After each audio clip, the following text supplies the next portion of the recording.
요동치는 구도, 더 치열해진 게임. 지금 여론조사 결과들이 속속 발표되고 있는데 하루하루 뭔가 흥미로운 여론조사들이 나오고 여론의 엎치락뒤치락 추이가 상당히 요동치고 있습니다. 지난주 다르고 이번 주 다릅니다. 다음 주 다르고 그 다음 주 또 다르겠죠. 오늘 저희가 준비한 여론조사 결과 과연 어떤 것들을 시사하고 있는지 제가 직접 저희 돌직구쇼의 대형 미디어월에 나가서 친절하게 짚어보겠습니다. 함께 하시죠.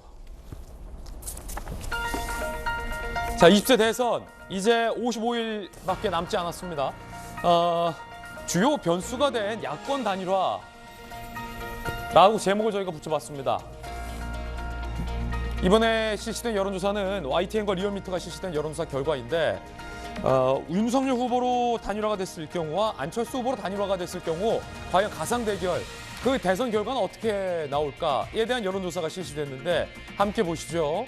자, 먼저 윤석열 후보로 단일화됐을 경우 이재명 후보는 38.1%, 그리고 윤석열 후보는 43.6%의 결과가 나오는 것으로 여론조사 결과가 발표됐습니다. 자, 그럼 단일화의 주인공이 바뀌었을 경우입니다. 안철수 후보로 단일화가 됐을 경우에는 이재명 후보가 33.2%, 안철수 후보가 42.3%의 결과가 나올 것으로 여론조사가 실시가 됐습니다. 5% 이상의 후보를 다자대결했을 때의 결과이고 이 두 명의 후보의 결과만 저희가 따로 떼봤습니다. 박정환 실장님. 네.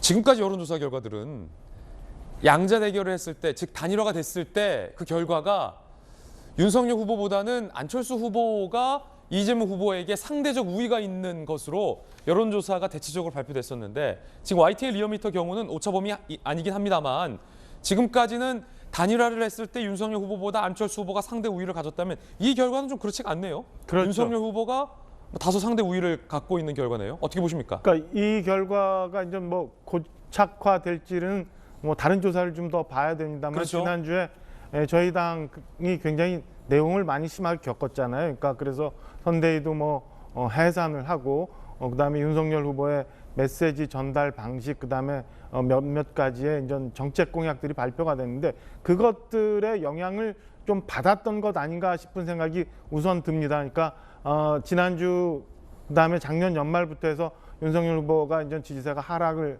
해오고 이런 와중에 단일화 이슈가 등장하면서 안철수 후보한테 많이 빠져나갔던 윤석열 후보의 지지세가 이제 복원되어 가고 있는 과정 아닌가 저희들은 내부적으로 이렇게 판단을 해서 이번 주말 다른 조사들 결과를 한번 좀 지켜볼 요량입니다. 예. 자, 일단은 굉장히 좀 차분하게 추가 여론조사 결과를 지켜보겠다라고 말씀하셨지만 안철수 후보에게 빠져나갔던 것이 다시 윤석열 후보 쪽으로 회복되는 분위기다라고 진단을 하셨어요. 자, 물론 이 여론조사 어느 쪽도 다 오차범위 내에 있고요.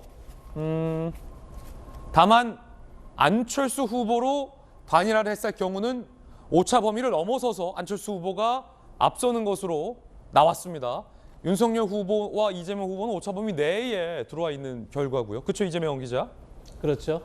네, 두 가지가 표면적으로 보면 뭐 윤석열 후보나 안철수 후보나 누가 단일화되든 간에 정권 교체 열망을 충분히 이제 받아 안고 이재명 후보와 양자 구도에서 뭐 승산 있는 게임을 할 수 있다 이런 걸 표면적으로 보여주는 거죠. 아, 그 기저에는 이제 정권 교체에 대한 어떤 심리가 열망이 있다. 당연히 포함돼 있다, 반영돼 있다 볼 수 있는데 좀 더 뜯어볼 필요는 있어 보입니다. 뜯어보시죠. 좀 내용이 달라지는데 지금 보시는 것처럼 윤석열 후보가 안철수 후보보다 수치면서 높습니다. 예. 이건 무슨 뜻인 거죠? 그만큼 결집력에서 윤석열 후보가 강점을 보이고 있다고 볼 수 있습니다. 보수 결집에서 훨씬 더 이제 결집력이 있다. 아, 그렇군요. 수치가 높게 나온다는 것은 결집력이 높다는 뜻이다. 근데 그걸 거꾸로 보면 반대로 이재명 후보도 더 수치가 높습니다. 윤석열 후보 단일화됐을 경우에 이건 무슨 뜻이냐면 예. 윤석열 후보에 대한 반대, 윤석열 후보에 대한 반감도 굉장히 그러니까 쉽게 해서 진보 진영 결집시킬 힘이 된다는 겁니다. 양쪽이 결집하게 된다. 그렇죠. 양쪽에서 결집하는 것이기 때문에 어떻게 보면 굉장히 초박빙 싸움으로 갈 수 있다고 볼 수 있죠. 반대로 안철수 후보와 이재명 후보의 양자 대결을 보면 예.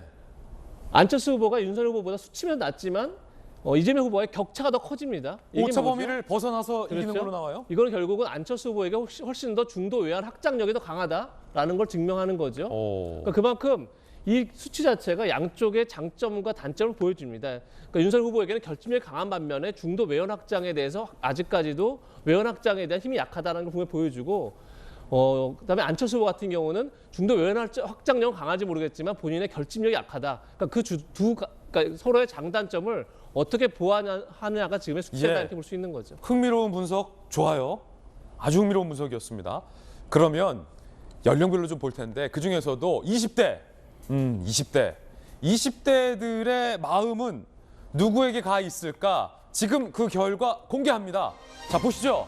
20대 표심 보수가 우위다. 일단 윤석열 후보의 20대 지지율을 살펴보면 작년까지만 하더라도 31.7%였어요. 그런데 지금 발표된 여론조사 결과는 41.3%까지 20대 지지를 받고 있습니다.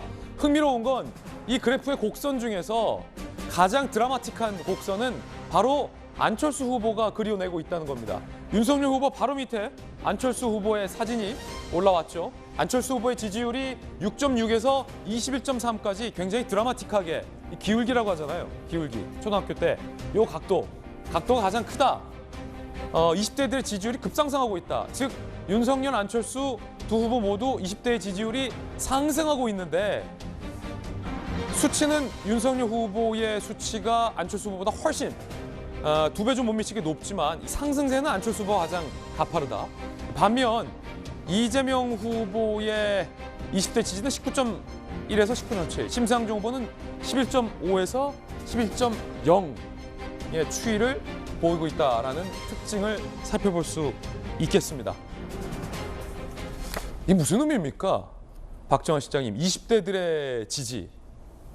지금 20대들이 굉장히 특이한 표심을 보여주고 있는데요. 지금 12월 4주차에서 변한 걸 보면 이재명 후보, 심상정 후보, 그러니까 상대적으로 진보 진영의 후보들은 큰 차이가 없어요. 예. 그런데 윤석열 후보, 안철수 후보는 지금 많이 급등을 했거든요. 그러니까 20대의 정치적인 지형은 진보 진영보다는 보수 진영에 좀 더 많이 지금 최근에는 표썰림 현상이 일어나고 있다라는 걸 해석해 볼 수 있을 것 그렇군요. 같습니다. 그러니까 30대, 40대와는 달리 20대들은 지금까지 문제가 됐던 현 정부의 뭐 공정, 상식, 상대적 박탈감 이런 것들이 표출이 되면서 지금 윤석열, 안철수 후보 쪽으로 표가 많이 몰려가고 있는 그런 양상을 보여주고 있습니다.